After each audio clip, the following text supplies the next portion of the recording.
सप्तमी की सबको हार्दिक बहुत बहुत शुभकामनाएं और सबके लिए बहुत शुभ हो। गंगा मैया सबके कष्टों को काट के जाए और जो ये महामारी काल चल रहा है, गंगा मैया सबके ये महामारी काल को ख़त्म करे, सबके परिवारों को सबको खुश रखे। जय गंगे मैया की। गंगे मैया इस दिन गंगा सप्तमी के दिन गंगा स्नान करना बहुत शुभ है, लेकिन इस कोरोना काल में ऐसा संभव नहीं है, तो घर में ही गंगा जल डालकर स्नान करें, उनका ध्यान करें। और जब स्नान करें तो उनका ध्यान करें कि हम गंगा जी में ही स्नान कर रहे हैं। गंगा स्नान के बाद स्वच्छ वस्त्र पहनकर माँ को अपने नेत्रों में धारण कर कर, अपने मन में धारण कर कर सोचें कि हम गंगा जी के किनारे ही खड़े हैं, तो उनका पूजा करें, स्नान कराएं। बस आज गंगा सप्तमी है। आज गंगा मैया धरती पर अवतरित हुई थी, उसकी कथा भी है, उसकी पूजा विधि भी है। गंगा सप्तमी की पूजा करने से पहले हमें भोलेनाथ की पूजा करनी होती है। जिसके घर में फोटो है वो फोटो के हिसाब से, जिसके घर में शिवलिंग है वो शिवलिंग के हिसाब से, जिसके घर में जैसे भी है, जैसे भी उनको प्राप्ति है, वैसे ही उनकी पूजा कर लेनी चाहिए। बोलो ओम नमः शिवाय। ऐसे करते हुए आप शिवलिंग पर जल चढ़ाएं, ओम नमः शिवाय, ओम नमः शिवाय। उसके बाद शिवलिंग पर आप चंदन, वस्त्र, उसके बाद साबुत अक्षत, उसके बाद थोड़े से काले तिल, और ये नाग केसर होती है, इसको जरूर अवश्य चढ़ाएं। नाग केसर को अवश्य चढ़ाएं। उसके बाद भोले बाबा को गुड़ का भोग लगाएं। उसके बाद भोले बाबा को फल चढ़ाएं। फल चढ़ाने के बाद उनको पुष्प अर्पित करें। बोलो ओम नमः शिवाय, ओम नमः शिवाय, ओम नमः शिवाय। अगर आप लोगों के पास बेलपत्र है तो बेलपत्र जरूर चढ़ाएं, लेकिन इस टाइम मेरे पास नहीं है। कोरोना काल की वजह से कुछ चीज़ें मिलती हैं, कुछ चीज़ें नहीं मिलती, तो आप अपने मन की आत्माओं से ये सोच के कि हम बेलपत्र चढ़ा रहे हैं, हम भोले बाबा को बेलपत्र अर्पित करें। और साथ में इनका 5 अक्षर मंत्र ओम नमः शिवाय, ओम नमः शिवाय का जरूर जाप करते रहें। उसके बाद एक आप तांबे का, पीतल का, स्टील का, मिट्टी का, जैसा भी हो, आप एक पात्र ले लें। उसमें गंगा जल, थोड़ा सी जल के अंदर गंगा जल डाल के और उसको भोले बाबा के पास इस तरीके से रख लें। रखने के बाद भगवान से प्रार्थना करें कि ये हम इस टाइम हम ये अपने मन में धारणा करें कि इस टाइम हम गंगा जी के किनारे बैठे हुए हैं और ये गंगा जल हमारे लिए गंगा मैया है। गंगा मैया की प्रार्थना करें और गंगा मैया को प्रार्थना करते हुए सबसे पहले गंगा मैया के कलश के ऊपर आप स्वास्तिक बनाएं।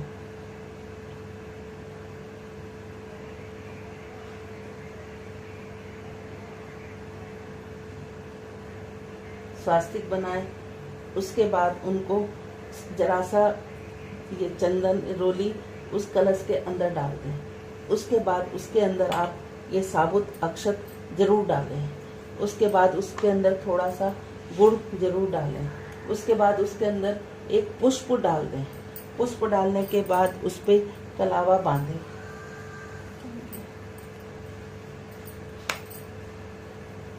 कलावा जरा सा कलावा वस्त्र के नाम का, गंगा मैया को जैसे हम वस्त्र बना रहे उस हिसाब से आप गंगा मैया को वस्त्र धारण कराएं और वही कलावा फिर आप अपने कलश पर जरूर बांध दें और मन से प्रार्थना करें हाथ जोड़कर कि हे गंगा मैया, आप पाप नाशनी हो, सबके कष्टों को हरने वाली हो, मेरे और मेरे परिवार के, समाज के, और आज जो इस टाइम पे जो इतनी महामारी पूरे विश्व में फैली हुई है उस महामारी को खत्म करें।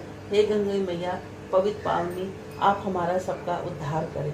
ऐसे कहते हुए गंगा मैया को धूप दीप जरूर दिखाएं।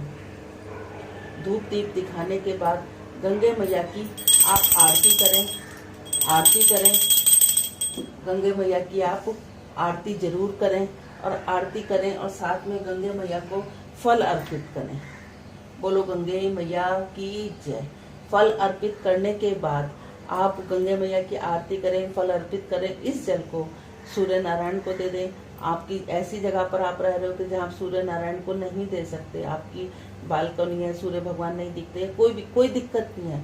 इस जल को आप किसी भी पौधे के अंदर गंगा मैया का ध्यान करते हुए उसको अर्पित कर दें और कहें, गंगे मैया आप पाप नाशनी हो, रोग नाशनी हो। हे गंगे मैया, आपने जैसे भगीरथ का उद्धार किया वैसे ही हमारे और हमारे परिवार का सबका उद्धार करना। इसके बाद आप गंगे मैया की कथा कहें। कथा कहने के बाद यथा योग्य जैसे आपसे वो दान पुण्य जरूर करें, जो आपकी इच्छा हो उस हिसाब से दान पुण्य जरूर करें। उसके बाद आप एक कड़सी के ऊपर जोत प्राजित कर और उसमें हवन सामग्री के साथ, गायत्री मंत्र के साथ, ओम नमः शिवाय के साथ आप लोग हवन जरूर करें।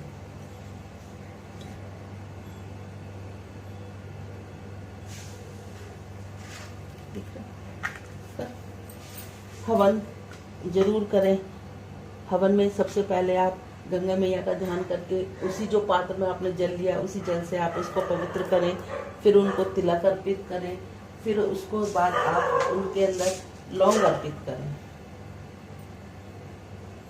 इस तरीके से आप लौंग अर्पित करें। उसके बाद आप गंगा मैया इसके हवन का आप भोग लगाएं, इसके साथ आप भोग लगाएं। उसके बाद हवन सामग्री के साथ जितना आप हो सके गायत्री मंत्र का, ओम नमः शिवाय का जाप करें। बोलो गंगे मैया की जय, जय गंगे मैया की जय। और इसके बाद अगर आपको गढ़ मुक्तेश्वर पर ब्रज घाट पर आपको अगर कोई कर्मकांड कराना हो तो हमारे पंडित जी हैं, वो बहुत अच्छे से विधि विधान से कर्मकांड कराते हैं। मैं उनका फ़ोन नंबर वगैरह इसके अंदर डाल दूंगी। आप कभी जाएं तो आप मेरे चैनल का नाम लेकर या अलका अग्रवाल के नाम से लेकर या दिल्ली वाले के नाम से लेकर आप अपना वहाँ पर कर्मकांड भी करा सकते हैं। बोलो गंगे मैया की जय। बहुत समय पहले इस धरती पर भगीरथ नाम के एक बेहद प्रतापी राजा निवास करते थे। अपने पूर्वजों को जीने मरने के दोष से मुक्त कराने हेतु गंगा को पृथ्वी पर लाने के लिए वह कठोर तपस्या शुरू कर दिया। भगीरथ की भक्ति और कठोर तपस्या को देखकर माँ गंगा बेहद प्रसन्न हुई और फलस्वरूप वह भगीरथ की बात मान ली। लेकिन एक समस्या आन पड़ी। उन्होंने राजा भगीरथ को से बताया कि अगर वह स्वर्ग से सीधे पृथ्वी पर आएगी तो धरती उसकी धारा को, वेग को नहीं सह पाएगी और सरातल में चली जाएगी। माँ गंगा की यह बात सुनकर भगीरथी अचरज में पड़ गए और इस समस्या का समाधान ढूंढने लगे। फिर भगीरथ जी भगवान शंकर की तपस्या करने लगे। भगीरथ जी की तपस्या से प्रसन्न होकर उन्हें वरदान मांगने को कहा। भगीरथ जी ने उन्हें अपनी समस्या बताई और भगवान शिव ने उन्हें समाधान दिया। जब गंगा जी अभिमान में स्वर्ग से पृथ्वी पर आ रही थी तब उनका सामना शिव जी से हुआ, जिसके बाद उन्होंने माँ गंगे को अपनी जटाओं में समाहित कर लिया। फिर शिव जी ने उन्होंने छोड़ा, जिसे माँ गंगा 7 धाराएं बहने लगी और भगीरथ जी का मनोरथ पूरा हुआ। उसके पितरों की मुक्ति मिली। बोलो गंगा मैया की जय।